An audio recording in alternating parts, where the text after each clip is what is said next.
Welcome to High Bank Fury, courtesy of SkyviewSports.net. Also, I'm joined by Jerry Jordan of KickinTheTires.net.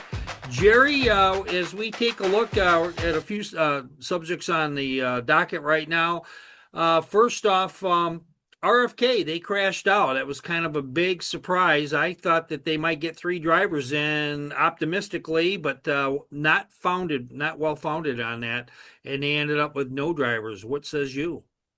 That's, they've been struggling, even though they show, flashes of grandeur, they just can't seem to keep it going and get the momentum in the direction that it needs to be. And, and I hate that because Brad's a great guy, great driver, has a lot of talent. Chris Buescher, another one, just, Texas guy. So I'm really fond of him. And, you got to have the third car, okay, maybe, but that's still, there's some development that probably needs to happen there.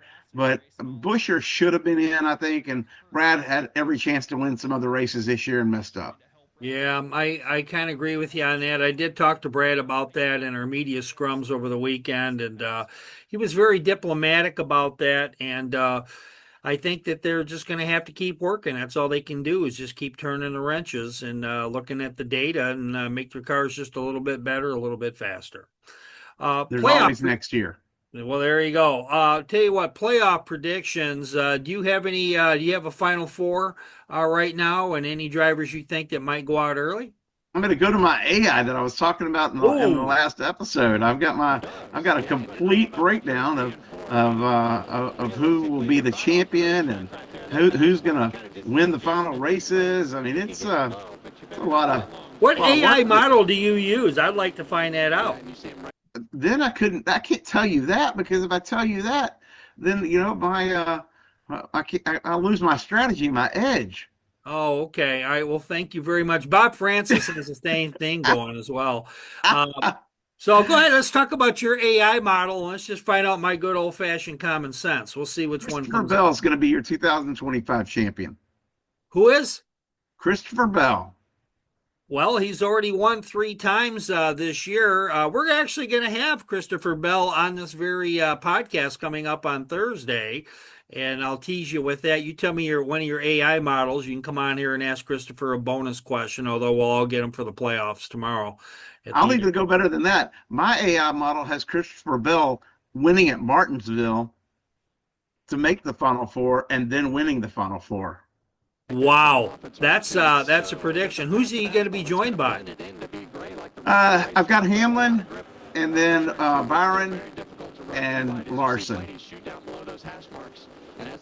Okay, well, there you go. That's your Final Four. I have Bell. I have Larson as 2 of them. I do not have Denny Hamlin. I do have Tyler Reddick getting in there. That's going to be a wild and crazy one for you right there. And I think I'm short one. I think I said Byron, didn't I? I don't know. I've only got 3 of the 4 in there. Oh, I have Chase Elliott. Those are the 4 I got. I think there's going to be a few guys that go out very quickly, and it's not just the usual suspects. Because I don't think that Josh Berry's going to go very far in this, and I think SVG he's gonna be on the ropes in the first round because he is still down some points going into this, and he's going to be seen as the favorite going into the Charlotte Roval, but he might sneak into the 8, but I don't see him getting beyond that. He very well could go out in I'd say probably the second round of the playoffs. Well, here's the thing: if he makes it past the Roval and he gets into the next round, and he can luck in with Talladega. Yeah, I mean, you got to look at what races are in the next round after. Well, that's true. Where are the lucky races? So, well, there are some lucky races. Talladega is one of them. That's always a roll of the dice. The Charlotte Roval is one that's going to definitely favor him for sure. What else would you consider to be, I wouldn't call it a lucky race, but a race where you're going to need to have maybe a break or 2. I don't know what else you got there. I don't have all the races in front of me. You've got Las Vegas, Talladega, and then Martinsville before the finale. Okay, so if he makes it out of Charlotte, the final race of the round of 12, and he goes into the round of 8, if he can, I don't think he's got. I don't put him as a favorite at Las Vegas, but anything could happen in the Yellowwood 500. Okay, I mean, Talladega Super Speedway is Oh yeah. we've seen some crazy stuff happen just like we have it at Daytona. Martinsville, I've already said that Christopher Bell is going to pick it, is going to take that one, and so I don't know. It's very interesting, but you got to look at it as he very well could get to the round of 8. And there you have it. When we come back, I have a couple more questions for you, and what we're going to dive into those, everybody. And here, as a teaser, the 2026 schedule came out last week. Everybody has an opinion on it. Austin Cindric, he's going to give us his opinion on the schedule for next year. Also, Connor Zilisch, he's been promoted to Cup for 2026. That was like the worst kept secret in the whole world. But it was let out of the bag by Justin Marks, Connor Zilisch and company last weekend. We talked to Justin Marks as we catch up, as we have him in the green room. That's for you next. NASCAR but don't know who to root for? Toyota's got you covered. This guy went from dirt tracks to cup cars. This new kid is all gas, no brakes. And him, just a 3-time Daytona winner, no big deal. That's just a taste of our team of legends. Now you're up to speed. You in? This is Roy J. Akers for the High Bank Fury podcast. We are followed multiple times weekly where we talk to NASCAR drivers, cover stories, and those that shape the sport.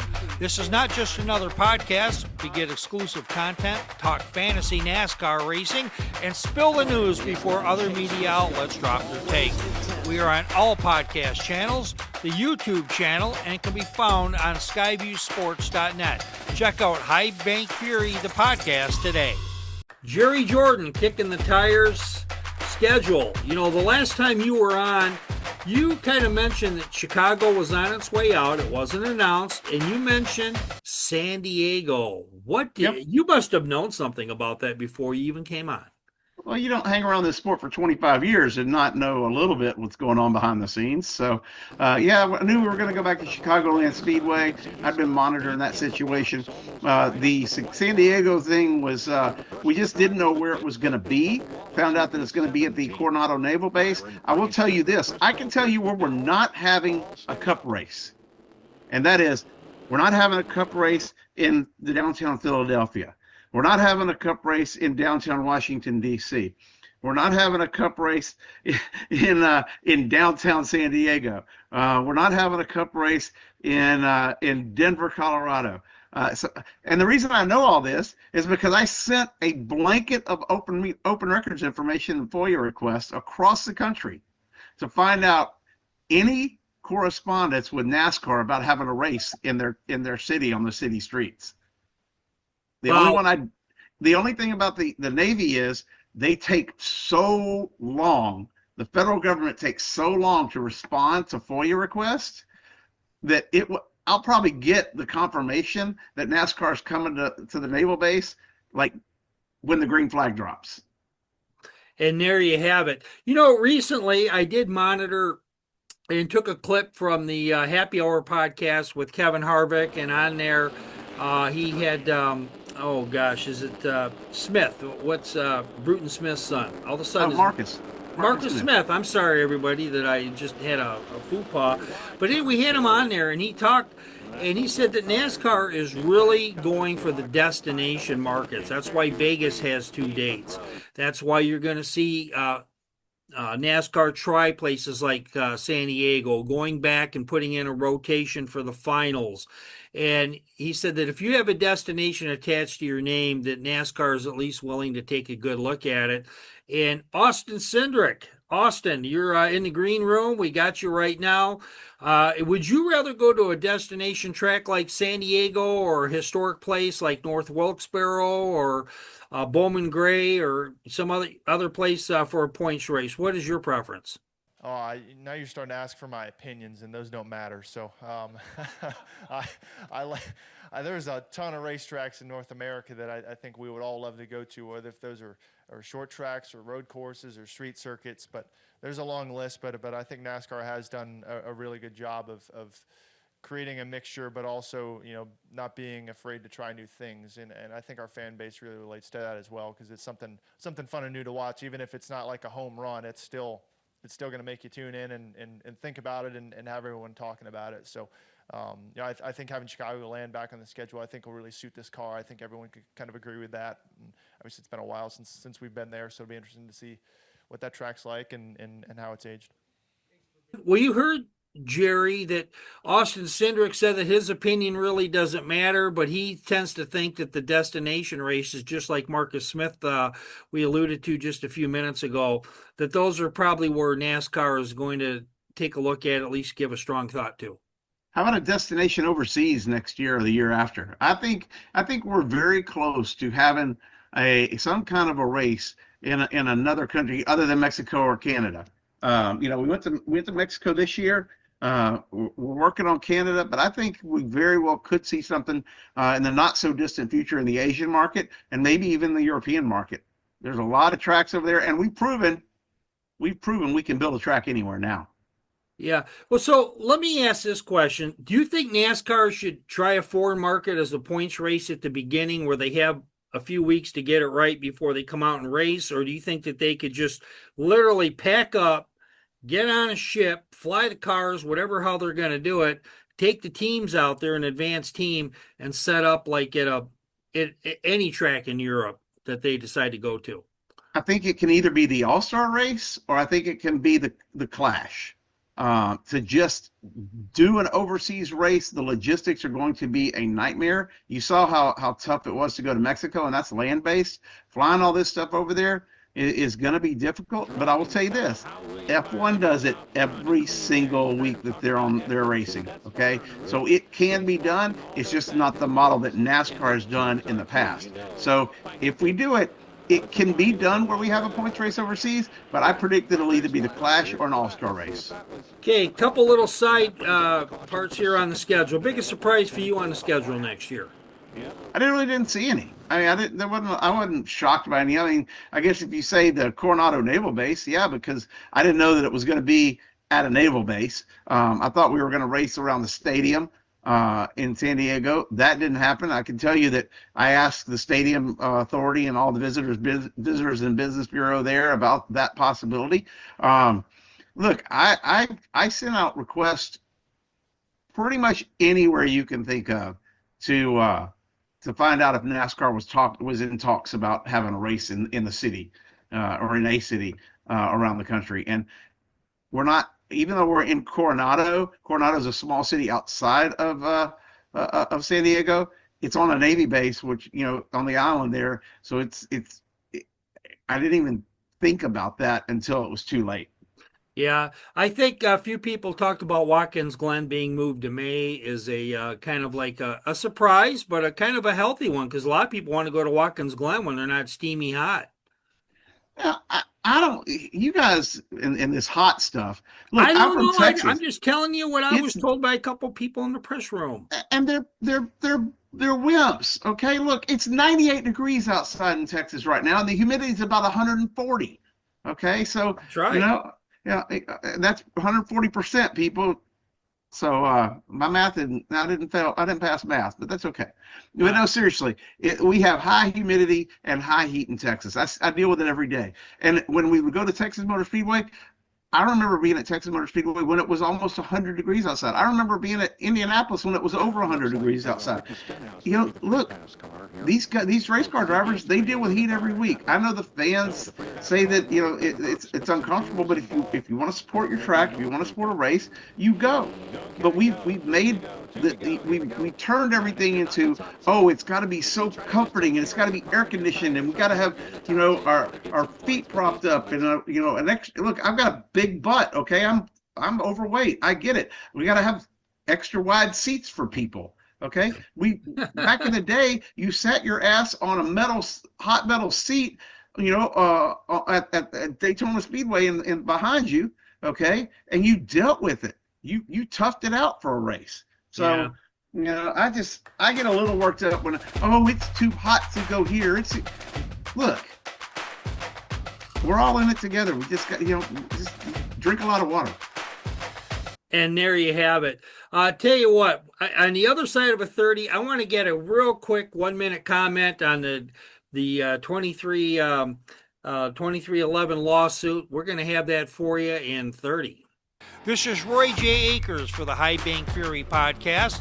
We are found multiple times weekly where we talk to NASCAR drivers, cover stories, and those that shape the sport. This is not just another podcast. We get exclusive content, talk fantasy NASCAR racing, and spill the news before other media outlets drop their take. We are on all podcast channels, the YouTube channel, and can be found on skyviewsports.net. Check out High Bank Fury, the podcast, today. 3, 2, 1. Well, Jerry, I talked to Denny Hamlin very briefly, and I don't know if this comment that I'm going to paraphrase was attributed to Denny, but Denny was attributed to saying that NASCAR released a schedule last week to take heat off their lawsuit. And so I asked Denny about that, and he just flat out said, "I'm not answering any questions about that." And he didn't, and he moved right along. But this lawsuit right now, I know the lawyers are getting rich. The judges could decide either way. What do you think? Do you think this is going to be a split decision on all this? We got like 1 minute. Split decision? How? It's going to be, if we go to a jury, it's going to be a jury, and we'll see what happens. This isn't going to be a judge making a decision at the end of the day. This is going to be, people in a jury box making a decision on who's right and who's wrong. And I don't want to pick sides, but I think there's some blame on both sides. But we could see a fundamental change in how NASCAR is operated because of this lawsuit. Yeah. And that might be a good thing. Yeah, I feel the same way. I am not going to pick sides. I like my relationship with NASCAR. I like the teams. I like the drivers. I like everybody. I'm just like ice cream tonight. But I do think that nobody's going to get everything that they wanted, and there might even be a surprise from like a curveball or two in this whole thing when it's all said and done. And I just hope for the sport is better for it, whatever happens going forward. And that's my political comment for tonight. I said nothing. So I'll say this: I'm enjoying the lawsuit. Are you? Yeah, you're that kind of guy. You're a bare knuckles guy. Jerry. Well, I was a court reporter, investigative reporter for decades. That's what I used to do. So I'm enjoying reading all this stuff. And I used to put it all on the website, and it just got too voluminous. And one side would file one thing and another would. It just got too much to put on there. But I may go back and kind of sort through a few things and put in a synopsis in there. Before we go there, I want to say something. Shout out, Kelly Crandall couldn't be on the show with me this week, but she has a cookbook coming out. It's called NASCAR Race Day Eats. You can pre-order it right now. Go online, NASCAR Race Day Eats, and the book is it actually will be on the shelves October 28th. But this weekend, be watching my social media at Darlington, because I'm doing a duo. I am cooking up some of the recipes in Kelly's cookbook to advance and show them to everybody in the sport. I'm going to go one step further. So even though Kelly was going to be on tonight, but she couldn't, I would like to do a commercial for her, maybe taking some of what is already on Amazon and that kind of thing, and maybe Kelly doing a little quip on buying the book. I would love to do that for her and put it on for the next 3 or 4 months. So if I can get her to do that in the next race or two, I'll be more than happy to do that. And I'll be more than happy to get some B-roll of Jerry slobbering on some ribs or chicken or whatever else is in that cookbook. I am making Darlington Southern 500 pimento cheese. Ooh. I am making some spicy candied bacon, and I'm making some dessert tacos. And I guarantee you, they will be delicious when it's all said and done. There you have it. So, for Jerry Jordan, KickinTheTires.com. Jerry? Net, KickinTheTires.net. Well, you know what? Okay. I thought, then that's KickinTheTires.net. I wrote it down wrong in my phone, so I've been doing that all along. KickinTheTires.net. Dale Jr. did it on live TV. Who did? Dale Jr. He said, yeah, you should check out KickinTheTires.com. And I'm like, no, not .com. It's .net. Yeah. Well, so I'll get it right from here on out. That's a factual error, folks. So with that, and so we've given out your website, but what else can we do to help promote you right now so the people will go over to KickinTheTires.net? you can find us on social media at Jerry Jordan _ KTT or at Kickin the Tires on X. You can find us on Facebook at Kickin the Tires. You can find us on LinkedIn and Instagram, all of that at Kickin the Tires. Or if you want me, Jerry Jordan _ KTT, pretty much all of my social media handles are the same. Or just shoot me a text at 409-498-1074. That's my direct cell phone right here. All right, and there you have it. I'm Roy J. Akers. I'm with High Bank Fury and also SkyviewSports.net. Check it all out. We both have NASCAR coverage daily, everybody. Everything from predictions, fantasy, hard news, feature news, and everything else that comes out of the world of NASCAR. Until next time, good night, everybody. Take care, man.